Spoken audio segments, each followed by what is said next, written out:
It's time to breathe again on the latest Breath of Fresh Air webcast streaming live on YouTube, Facebook, and Twitch. So, you see me, Charles. I don't know where Patrick Brackett is right now. But he did tell me he should be here soon. Maybe that is in the next minute and a half, the next 5 minutes. We'll see. But yes, expect to see Patrick here at some point during the show. Hopefully not for too long. Or hopefully, y'all know what I'm saying. Hopefully he's here soon. So with that, though, I guess we will jump into the topics and let me see what we have on the agenda for today. Okay, yeah. I guess we'll start with the NBA All-Star Weekend. And look, hold on. Patrick has just arrived. Let me bring him on. Well, hello, Pat. What's up? Yeah. You only missed the first minute. Hey, I told you I was going to be right on time. Well, not quite. You missed about 45 seconds. It's okay. Hey, better late than never. That's what I like. Yeah. Well, how are you, man? Good to see you. You wasn't here last week. Yeah, I'm good, man. Fantastic. I'm here. Well, you caught me just in time because we were about to go over, well, not necessarily the All-Star game. We know the All-Star game is a layup line, glorified layup line, so that's okay. But we're just going to talk a little bit about the All-Star Weekend. Now, look, I had a shorty yesterday about Matt McClung, him winning the slam dunk contest. And it's funny because there were people who were wondering, like Kevin Durant, for an example. Oh my gosh, can't believe we have a G Leaguer in the slam dunk contest. Well, this G Leaguer won and blew everybody out. So good. So that was part of it. I mean, nowadays, and then Damian Lillard won the 3-point contest as well. So look, I mean, I think nowadays, Patrick, when it comes to any type of All-Star Weekend, whether we're talking about the NBA, the NFL, the MLB, and even hockey, the NHL, it's about the events. The games now, I mean, they're offensive exhibitions. That's what it's about now. That is what is selling tickets. That's where the entertainment value is. Now it is about the events. When you have Major League Baseball, of course, it's about the home run derby. And when you have football, I mean, goodness, but what they need to do with the NFL is bring the NFL's fastest man competition back. Oh. But I would totally freaking watch it again. Absolutely, man. You remember that? Like, man, they line them up on the track and just let them go. I remember that. I will say this though, like that whole the way the Manning brothers helped with that and did all-stars for or Pro Bowls for the NFL. I thought they did a good job. I mean, I really did. Now, don't get me wrong. Is it something I'm like, oh, I'm gonna reschedule my whole day just to watch next year? No, I didn't even do it this year. But I turned it on, watched a little bit of it here and there. They did a good job. I mean, I thought they did a good job. But I mean, it's not something I'm going to build my life around by no means. But they did a job. Yeah, and so I mean, I guess it was really just a reminder of how much the All-Star games have fallen, where they have just turned into glorified scrimmages or glorified let's have a exhibition games. Yeah, have a parade of dunks, have just a parade of layups. I mean, that's what it is now for the NBA All-Star game. They might try to play a little bit of defense, and when I say a little, I mean not really at all at the end. But yeah, like because if you log on to ESPN, like right on the NBA, like how do you grade the NBA All-Star? Like the very first picture, it shows one person dunking and 5 other people just sitting there looking at him dunk. I mean, if it's a dunk contest, maybe that would be a better grade. What, a C? Like, I don't even know what they gave it here. I don't know. Hey, look, it wasn't Matt McClung. And I mean, look, and the thing with Matt McClung, which is what I said on the shorty also, if y'all missed it, his dunk performance was probably one of the best of the decade. I would even go that far. Nobody has really done much for the decade. Now, you remember when Zach LaVine and Aaron Gordon went head to head a few years ago? Yeah, that was a good one. And maybe since Blake Griffin was in it? That's probably the last. Oh my God, that was years ago, dude. That's like a decade ago, Patrick. That's what I'm saying. Like it was a while since this performance. I mean, McClung, he didn't miss a dunk, and what he was doing is some stuff that we have rarely seen before, if not seen before. I mean, dude, for a 6'2" white dude, because remember, white men can't jump is what they say, but this one can. And I always say they invented the 3-point line for white people. And I don't know if that's true. That might actually be true. I don't know, but I've always said that. So I was like, we can't compete when it comes to dunking. So you give me a 3-point shot, I'm not too bad at that. And so this dude, though, hey, maybe he got a shot. I remember him playing at Texas Tech. Dude can score at Texas Tech. Yeah. And now he has been in the Lakers system. He's been with the Warriors for a few days. Now he's, I guess, in the G League affiliate for the Philadelphia 76ers. And hey, if he's not able to get a spot, hey, at least we will know him from the slam dunk competition, because this dude, he did his thing. And I'm just glad.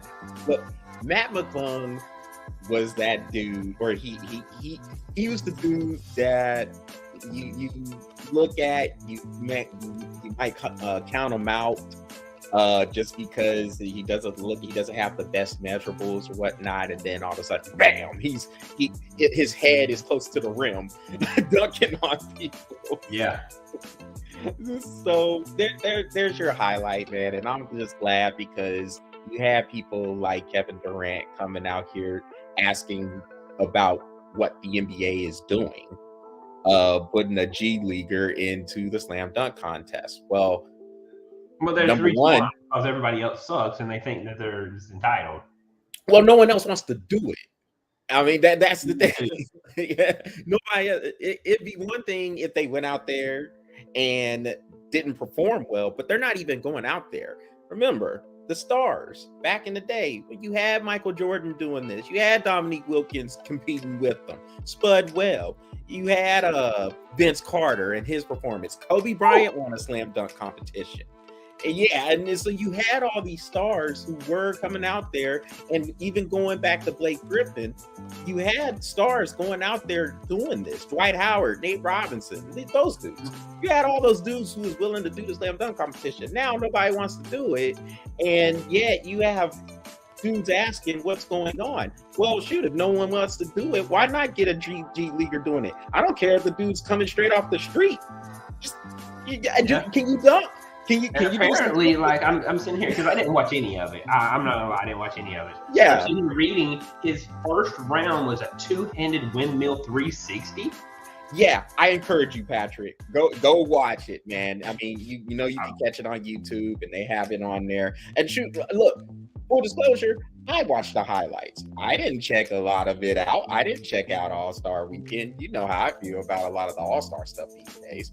But I did catch, let's see, someone left a comment. What do we got? It's a promotion. All right, so You can walk on the wall, can you? No, you can't. Yeah, man. I mean, I caught the highlights myself, and looking at the 4 dunks he did, yeah, nice, really nice with it. I'll go back and look at them. I really wasn't expecting much from it, so I was like, I ain't watching it. But now I'm sitting here like a 2-handed 360 windmill. I mean, I want to see that now. Well, Patrick, look, it's not too different from anybody else because, again, I didn't even watch it. But the fact of the matter is, he hit it on his first try. Yeah, like, look, I didn't catch it on first view. I didn't catch it live, and a lot of people aren't going to watch it because people are looking for the star power. They're looking for the big names to do these things. So if anything, people are going to watch the 3-point competition because you did have Damian Lillard in there. You did have Jason Tatum in there. I'm sure if Steph Curry was healthy, he would have been in there. And so, I mean, you have that star power that's coming in there willing to do those things. But slam dunk, it's lost its luster. Used to be holy grail, but not a lot of people want to do that anymore. I guess they're concerned about their health. They don't want to get hurt. I get it. But I think it's more is that they can't come up with something to do because they feel like all of them's been done. That could be part of it too. Yeah, I mean, creativity could be a problem now. Yeah, creativity could be a problem now because a lot of the dunks have been done. But hey, Matt McClung came pretty damn far. So, and I'm gonna tell you, some of those things that you saw Michael Jordan do, Kobe Bryant doing, I don't know if any of them can really like get out there and pop those unless they can do those first try and add a little dazzle to it. You know what I mean? Because I mean, jumping from the free throw line. I'm just saying. I mean, try jumping from the 3-point line. Maybe you can win it. Well, Patrick, hey, let's move on from All-Star Weekend and let's look at what we got. I don't know if you caught any of the spring football because the XFL made its debut. You know, the NFL is done. They're into their off season. We'll talk a little bit about that maybe later on another episode. But the XFL made their debut. You know, the USFL will come on through. And The Rock, of course, is one of the owners for the league, Dwayne Johnson. And I like what he said at the beginning of the game. So the first game was between Las Vegas and Arlington. Excuse me if I don't remember the names. I think Las Vegas are the Vipers and Arlington are the Renegades. But he came out and what he said was, hey, man, this is, and I'm paraphrasing here.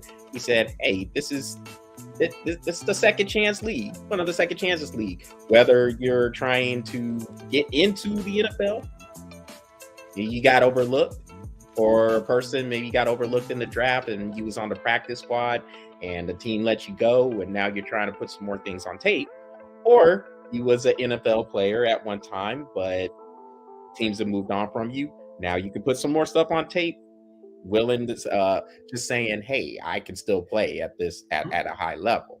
So looking at some of these rule changes as well, Patrick. So you got the extra point. It's not there.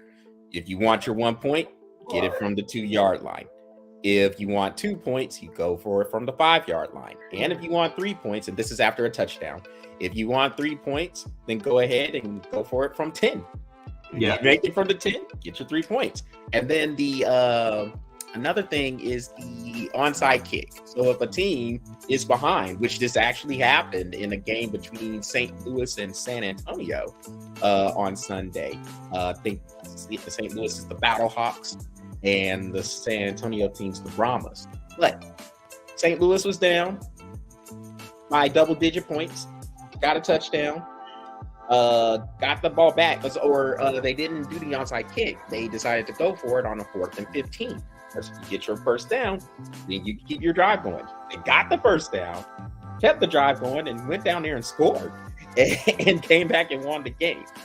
Oh, and another thing, Patrick, the reviews of the plays, so much smoother than what you see in the NFL.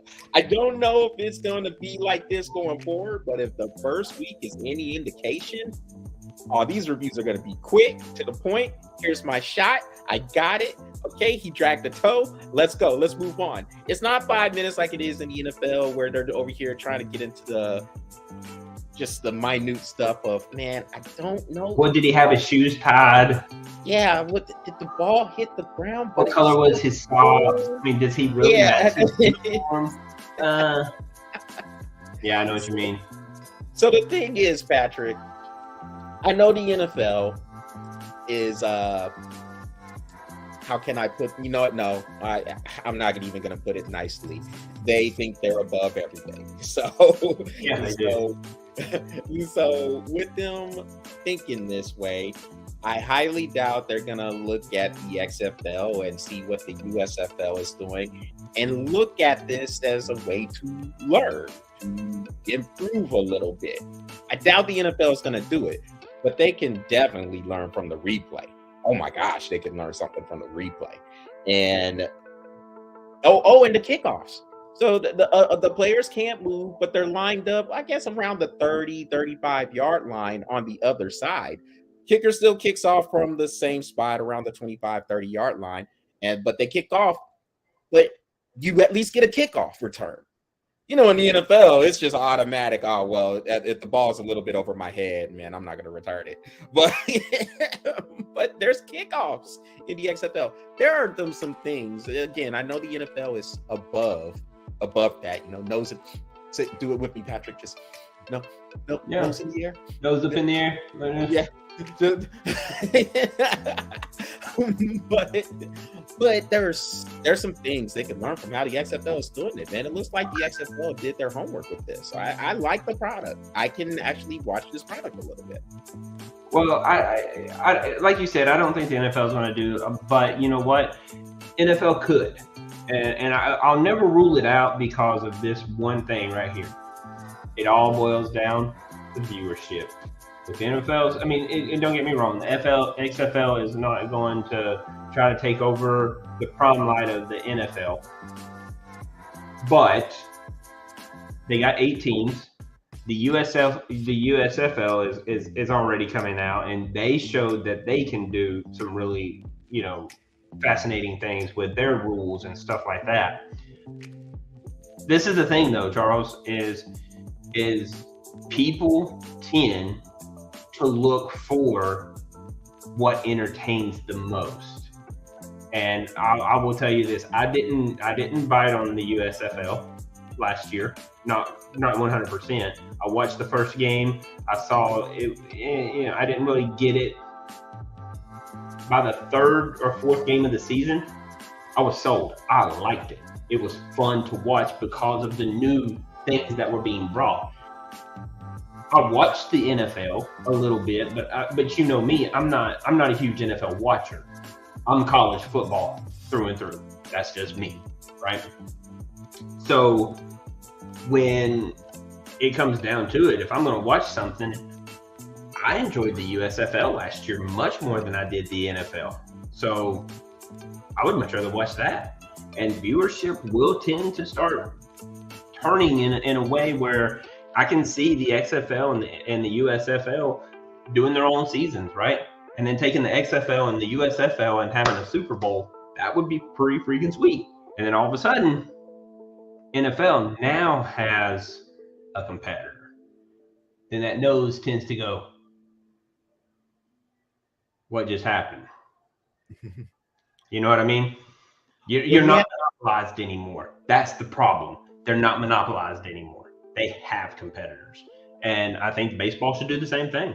Because I don't watch MLB that much anymore. I watch college baseball. Little League World Series. Those things are more interesting to me because they play. They're not out here whining and crying because a shift is on. These kids play. Yeah, they did you cuss? I thought you said, I don't know. It's okay. Well, it's all right. We'll find out in the review. Yeah, right. I know. It's like, Patrick. But I might have, but I don't think I did. But I might have. Look, if so, the occasional cuss word comes out. It's okay. It's all right, man. There ain't no censor buttons here. It's all live. So, but yeah, look, I do think you're right. If the XFL and the USFL did somehow just decide they were going to come together, that is something the NFL would have to pay attention to. Now, look, we have these leagues in the spring, or I mean, primarily they're going to play in the spring. So they're already acknowledging we're not necessarily trying to compete with the NFL. We're trying to get our product out here. It's an alternative right now for the NFL, for the people who are so tied in, who are so grandfathered in. I mean, we know the NFL it's in the DNA of many people. This is a $20 billion industry. So, I mean, the NFL, it is king. And I don't think anybody is running away from that. But with the XFL and the USFL having the product is visually appealing, and it is definitely something that can grow within this spring time frame. They don't have the NFL to worry about. The NFL's in their off season, so they can grow off of that dynamic. And with the quality of play, which I think was very good for the XFL this past weekend, if it's able to continue to improve, like you said, yeah, now the NFL has to start looking for it, especially if it is one of those things where the USFL and XFL combined. Maybe, like you said, the two leagues have their champions play against each other. Yeah. And have an all-season Super Bowl of some sort. Hey, if they're listening, you just heard it. 5%. That's all we ask. That's it. That's it. Yep. Whatever proceeds from the championship game. I don't want all the other stuff. Just from the championship game, 5%. That's all you got to do. Just a cut. Just a cut. Hey, you don't even have to give us 5%. You can pay us to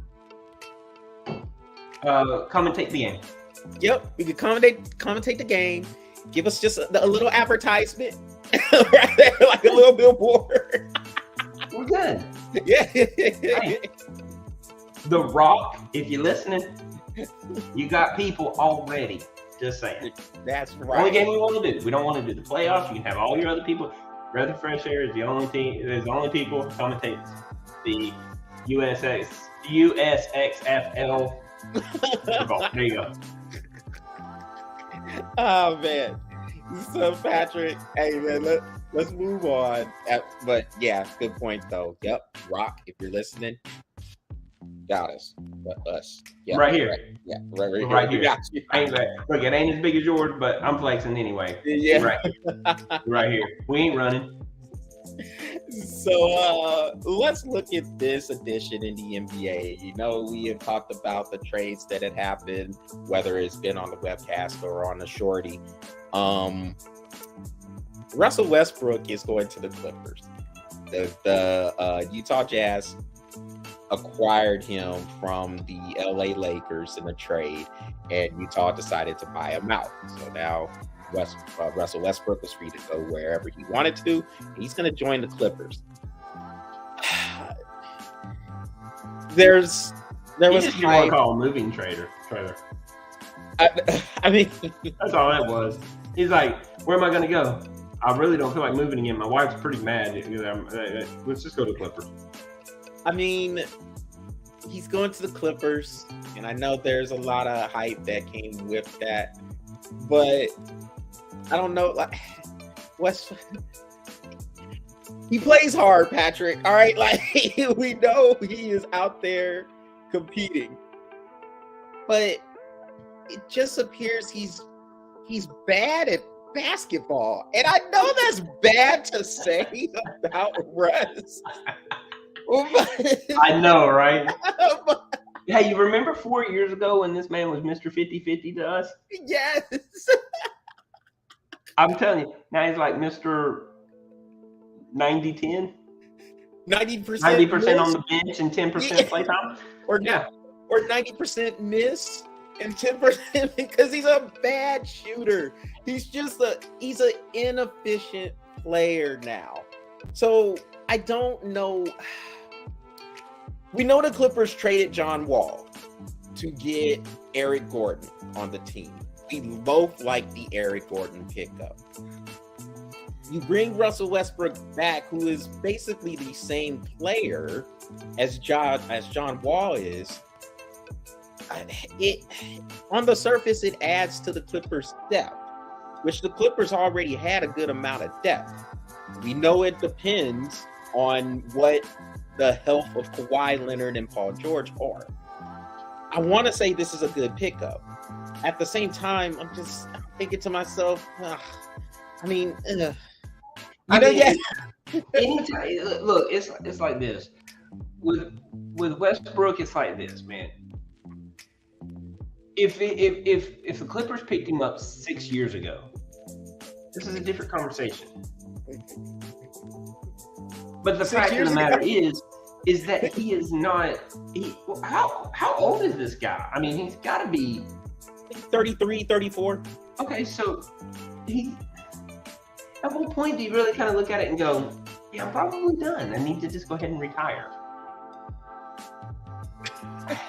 I don't know, man. I sit here and I look at it and I'm like, okay, 6 years ago, hell, 10 years ago. 10 years ago, this was a fantastic pickup. Now, it's really not. So he's 34. Just looked it up. 34 years old. If you're bringing him off the bench, because look, when he came off the bench for the Lakers this past season, he was actually okay. Now the Lakers are not that great. Although we like the trades they made, they actually got some depth. We'll see what happens with the Lakers going forward. Mm-hmm. We don't see them doing a whole bunch, but maybe a puncher's chance. Maybe. Depending on how that depth comes. I think they'll make a little bit of noise as far as getting into the play-in. And then we'll see with the other 6 spots. Of course, as we know, the top 6 spots in each conference make the playoffs without having to deal with the play-in. The Lakers are in 13th spot. Not to turn this about the Lakers, but the Lakers are in 13th spot or in 13th place right now. But the games between them and the Dallas Mavericks, who were currently sitting in the 6th spot, it's 3.5 games. 3.5 games. But between Dallas and the Lakers is 3.5 games. 10.5 to. Oh, I'm sorry. I was looking at Portland. I'm sorry. Yeah. It's 3.5 games. Yes. I was looking at Portland. I was like, no, bro, that's 2. Oh, yeah. If they get the 10th, if you're talking about that last play-in spot, 2 games. Okay. No, the last play-in is a half a game. So yeah. I mean, if they're able to get hold on. So who's 10th place right now? Oklahoma City Thunder. All Oklahoma City is 12 games behind Denver, so they're in 10th place. So the Lakers are 2 games behind the play-in. Dang it! I keep looking at Portland. It's okay. I got you, Patrick. But I just keep looking at Portland, who's 12.5 games out. And they're tied with Utah.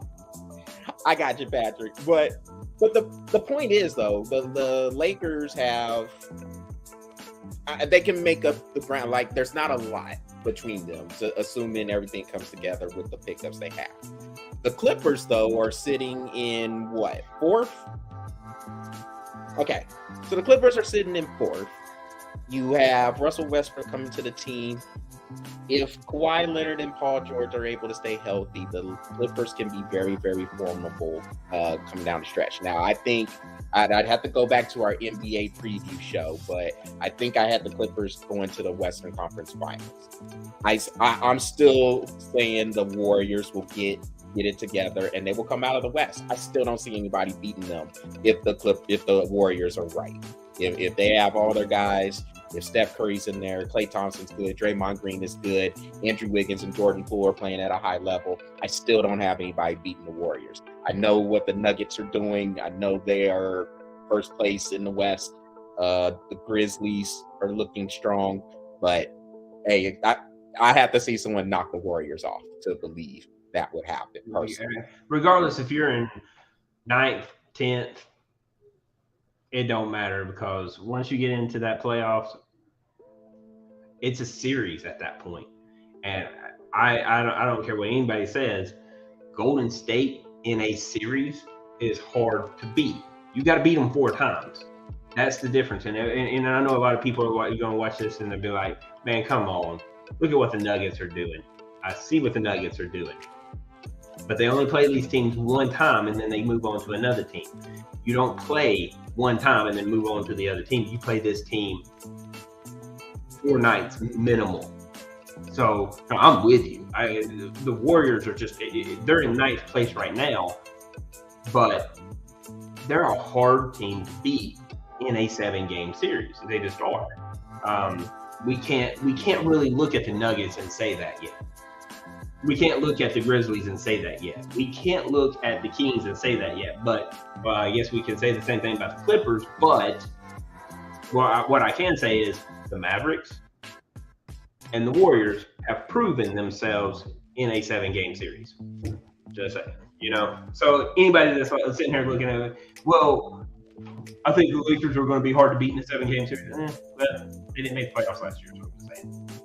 Yeah, it's like, yeah. And I mean, you know what that's based off of, because they do have LeBron and AD on the team. So there are a lot of people who look at them and say, oh, if they get into dance, then yeah, dangerous. No. Any team, I mean, at that point, any team that's in the dance is dangerous. I mean, that's all you ask for. That's all you're asking for. Yeah. But I'm just saying, I'm with you with those Warriors, man. They're in 9th place right now, but a 7-game series against that team is very difficult to do. It just is, So they may be in 9th place, but they're still a dangerous team in a 7-game series. Oh, absolutely. And I mean, in the Clippers, with them, it's been a question. Can they stay healthy? Can they stay healthy? Can they stay healthy? If they can, Kawhi Leonard is still, a lot of people have forgotten because he's been out of the lineup. He's still an elite player in the league. Kawhi is still a beast. Just remember Toronto. Yeah. Top corner. Bank, bucket. That's all I'm saying. He's still a beast, and Paul George is a good complementary player to him. And the Clippers have a lot of depth. I mean, that Eric Gordon pickup, huge. Huge. For them. So if they are able to get right, you get Russell Westbrook coming off of the bench. Yeah, I mean, the Clippers they're formidable. But Patrick, I'm just gonna say this before we move on, unless you have something to add. But I'm just gonna say this, man. Russell Westbrook is he's just bad at basketball. Yeah. I don't know. But I remember, bad to say. Hey, all you Breath Fresh Air fans, go back and watch us 5 years ago. We were complimenting this guy, stepping off the bus, shooting, getting a rebound, and laying it up. That's how he was. He was a 50-50 shooter. He would either make it, but if he made it, he was the first one back down on the other side of the court. This is what we commended him on. He made this 3-point shot, or he made the 2-point shot, mid-range, long-range jump shot. He was the first one back down on the other end of the court. If he missed it, he's the first one under the bucket to get his own rebound. He was a hustler. He played basketball pretty much the way you're trained to play basketball from a young age. He kept doing it. Now, this man still shoots from the bus, but then goes and grabs a bag of potato chips and heads to the bench, and he's like, I missed, coach. Yeah, no, we know you miss 99% of the time. Russ, we got you. We know. That's the reason why you're sitting on the bench and not sitting out there on the freaking floor. Now, last year when he came off the bench, like you said, he improved a lot. I hope that's kind of what we see with the Clippers, is that he comes off the bench and a viable and a valuable asset to that team, because he still has the capability of doing it. He just ain't doing it. He's horrible shot now. And I swear, I think the man needs glasses. So Patrick, he's not missing these buckets, like barely. I mean, I saw one where he was shooting from the corner and it was a damn air ball over the whole goal.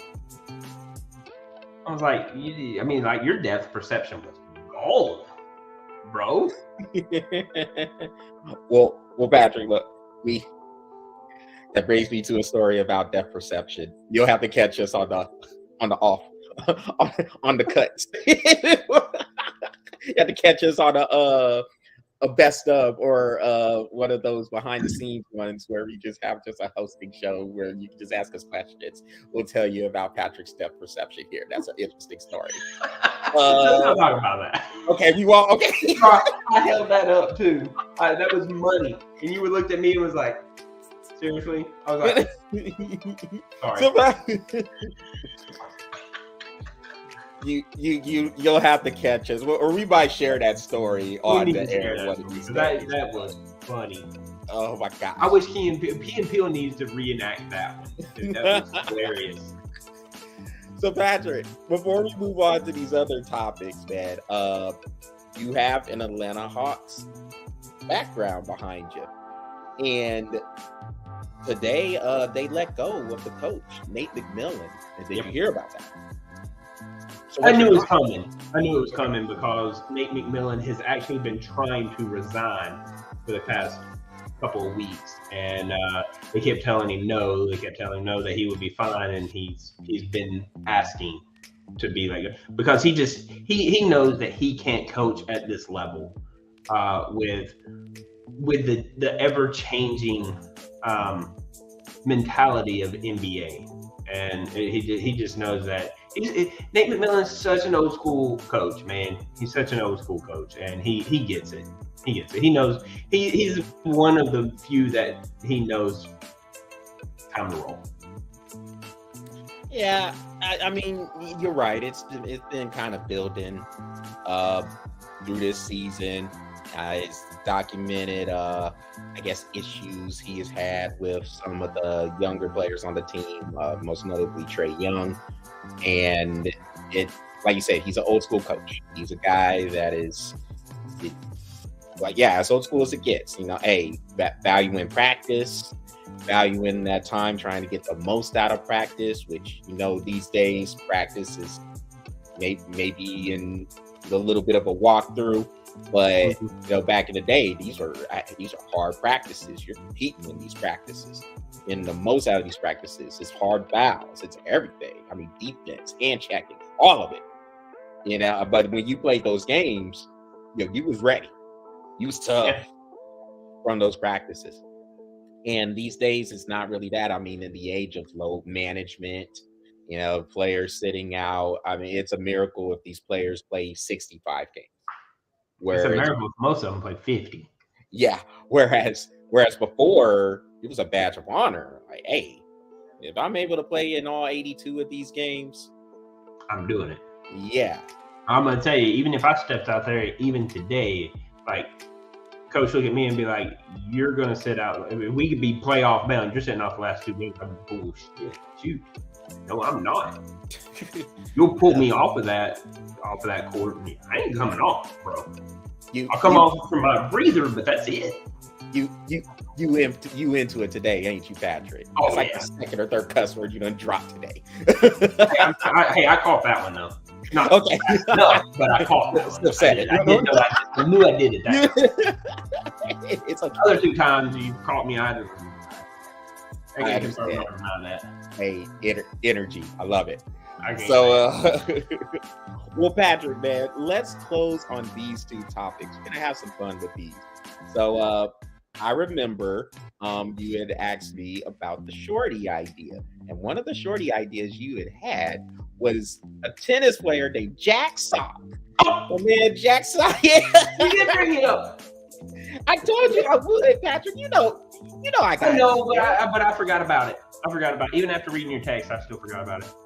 You know I got you, Patrick. Come on, man. Jack Sock, man. What? So Jack Sock, if you're not familiar with the name, Jack Sock, I mean, he has some ups and downs in his career. Almost moved on in the U.S. Open. I'm not for sure if he played in the Australian Open, the last major for tennis, which of course Novak Djokovic won to tie.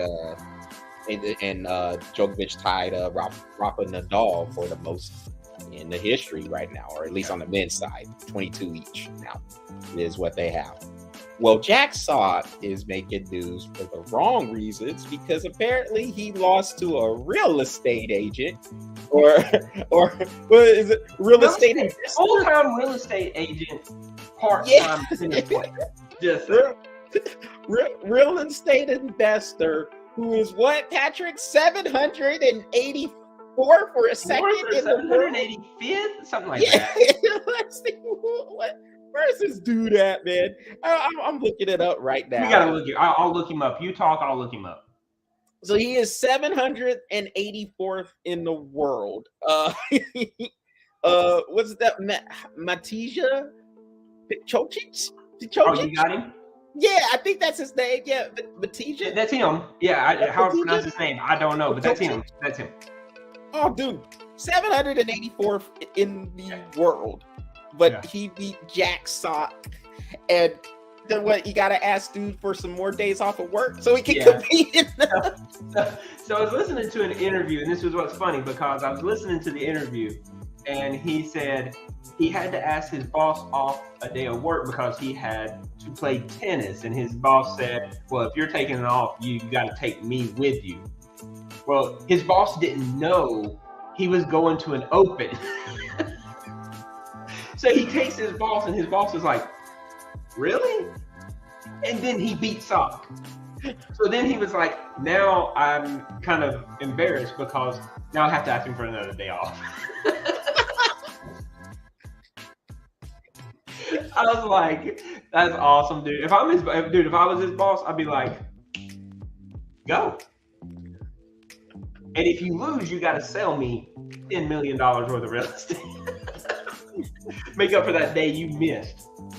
Do it." Well, so we mentioned Mac McClung earlier, and we were talking about the little dude, or just like the normal dude just coming out of nowhere winning the slam dunk competition. Yeah.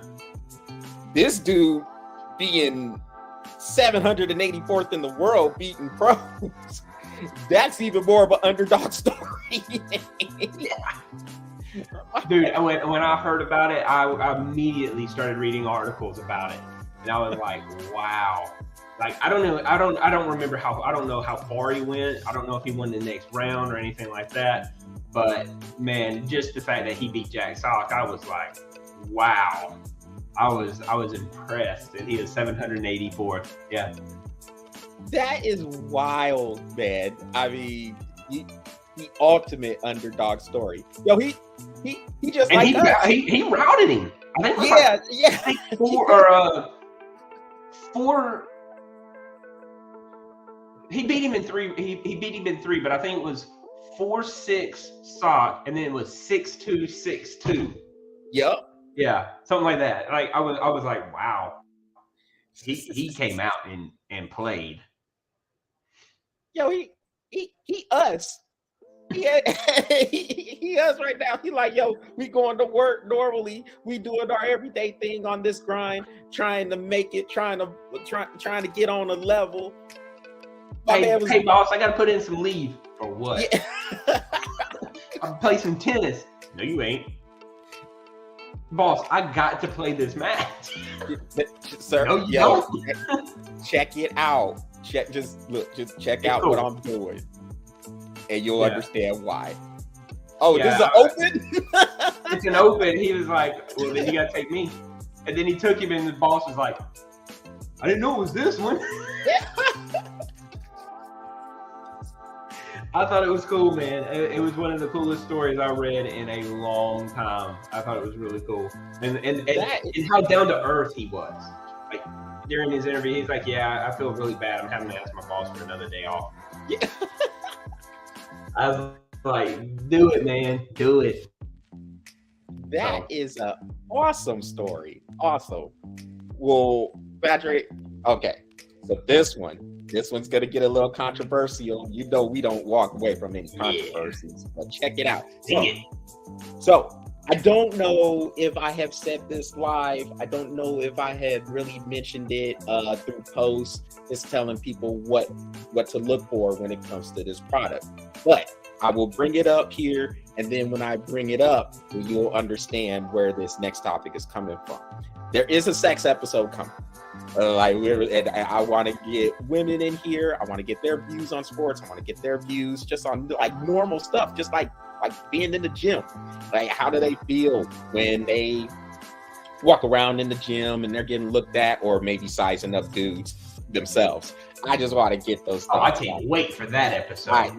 It is coming. So I can't believe you looking at me. Don't wear your clothes. Wait, wear them. Just come on.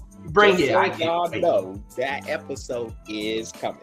So that brings us to this next topic with Tiger Woods and Justin Thomas. So I don't know if you saw this, Patrick, but during I think this was the first round. Yeah, so this was the first round of the Genesis Invitational in LA. And this is Tiger Woods' first tournament in a while. We know this is a gear up toward the majors. He says he wants to play in all 4 majors this year. The Masters, of course, is coming up in April. So we'll see if Tiger Woods is able to get back out there for one of these other tournaments before the Masters hits. But what happened in the first round was he was paired with Justin Thomas and Rory McIlroy. There was a whole, pretty good pairing, dude. Yeah, pretty good pairing here. Okay. So on the 9th hole, Tiger Woods, look, regardless of what you want to say about Tiger Woods, the dude, he can still swing it. I mean, he can still drive the ball. It's just a matter of, can he stay healthy through those 72 holes, through the long rigors of the tournament, walking and stuff with the knee injuries he has had from the accident. His back is jacked up as well. I mean, the man he's kind of beaten up, kind of broken up at this point. But he can still drive the ball, and he outdrove Justin Thomas. He was caught, Patrick, handing Justin Thomas something in between during the walk. That something he handed him was a tampon.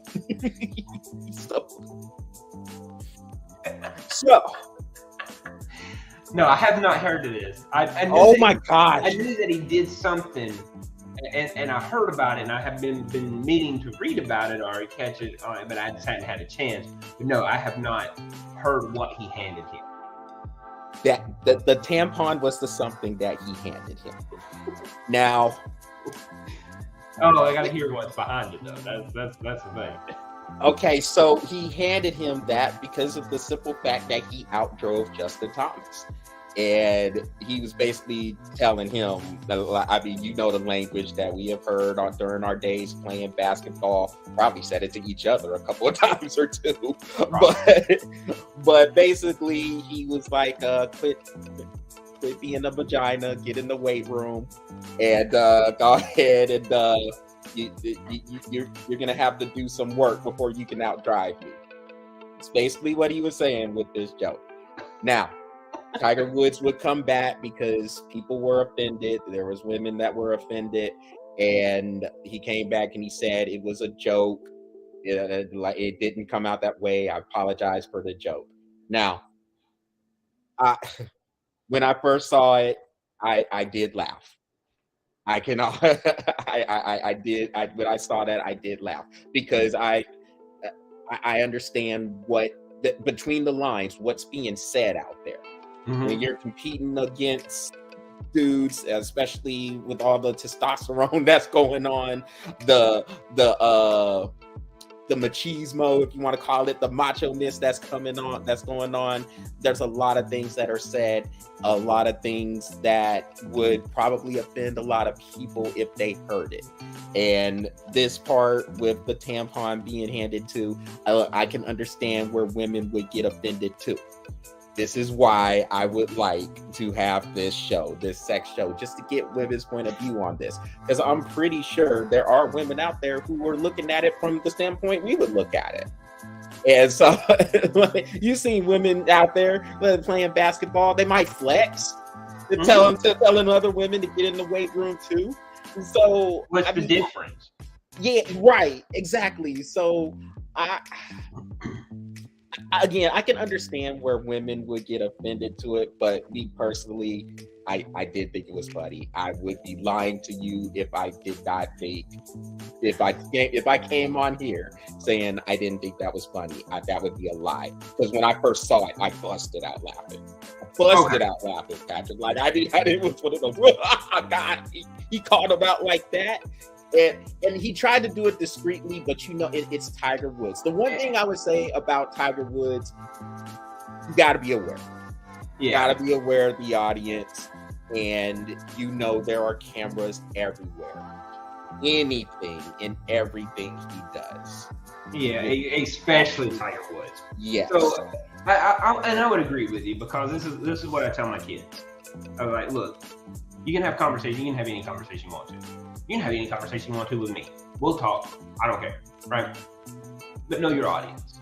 Like, if you're going to make these jokes, make sure you're not making jokes around women, because this is what I tell them. And I'm not trying to be sexist when I say this, because men are the same way. They can be offended in the same exact way. So know your audience, whether it's men or women, is what I'm trying to say. But this is what I tell my kids, right? As simple as this. You can say anything you want to, but understand it's not what you say, it's how the person perceives it.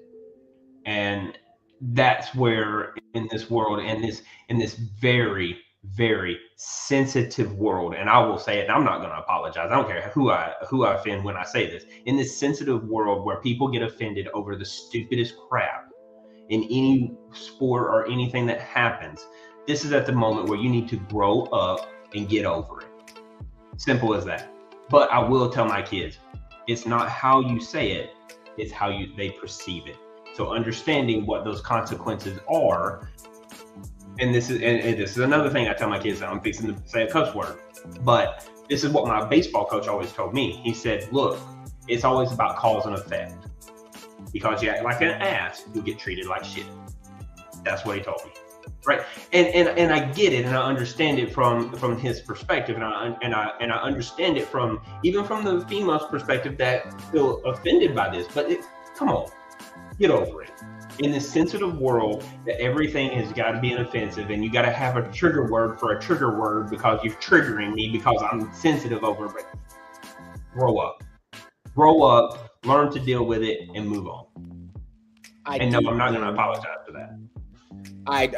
You shouldn't, and I do think the world is very sensitive now. I mean, we can go back to things that and look, you can catch it on YouTube. I'm not going to take it down.